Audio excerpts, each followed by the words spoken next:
सत्य भिडू, सत्यासाठी निर्भीड आवाज.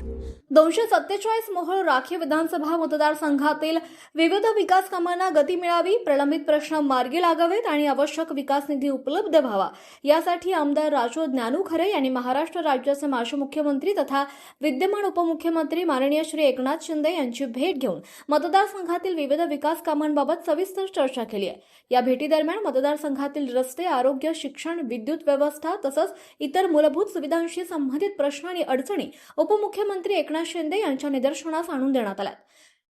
नागरिकांच्या दैनंदिन जीवनाशी निगडीत असलेल्या विविध विकास कामांना गती देण्याबरोबरच प्रलंबित कामे मार्गी लावण्यासाठी आवश्यक निधी उपलब्ध करून देण्याची मागणी आमदार खरे यांनी यावेळी केली.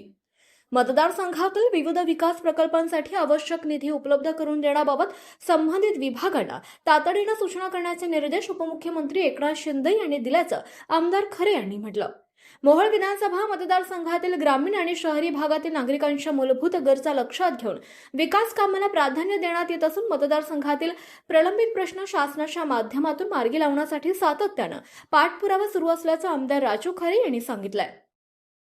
नागरिकांच्या अडचणी शासन दरबारी मांडून उपलब्ध माध्यमातून जास्तीत जास्त विकास कामे मार्गी लावणं आणि मतदारसंघाच्या सर्वांगीण विकासाला गती देणं हा आपला सातत्यपूर्ण प्रयत्न आहे, असे आमदार राजू खरे यांनी यावेळी स्पष्ट केलंय.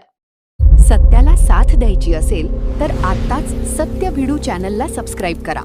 बेल आयकॉन दाबा आणि प्रत्येक निर्भीड, ताजी व विश्वासार्ह बातमी सर्वात आधी मिळवा.